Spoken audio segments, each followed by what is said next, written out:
Appeal বিভাগের আহ্বান প্রত্যাখ্যান করে আন্দোলন অব্যাহত রেখেছে কোটা বিরোধী শিক্ষার্থীরা। তারা বলছে কোনো ঝুলন্ত সিদ্ধান্ত মানা হবে না। আন্দোলনকারী শিক্ষার্থীরা বলছে সংসদে আইন পাশ করে সরকারি চাকরির সব গ্রেডে শুধু পিছিয়ে পড়া জনগোষ্ঠীর জন্য সর্বোচ্চ 5% কোটা রেখে সকল ধরনের বৈষম্যমূলক কোটা বাতিল করতে হবে।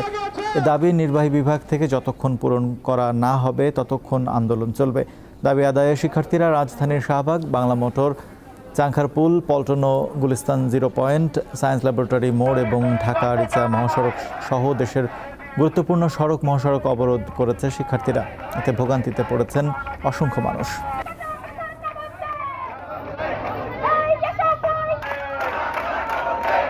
দফা 1 দাবি 1, কোনো রকম বৈষম্য থাকবে না।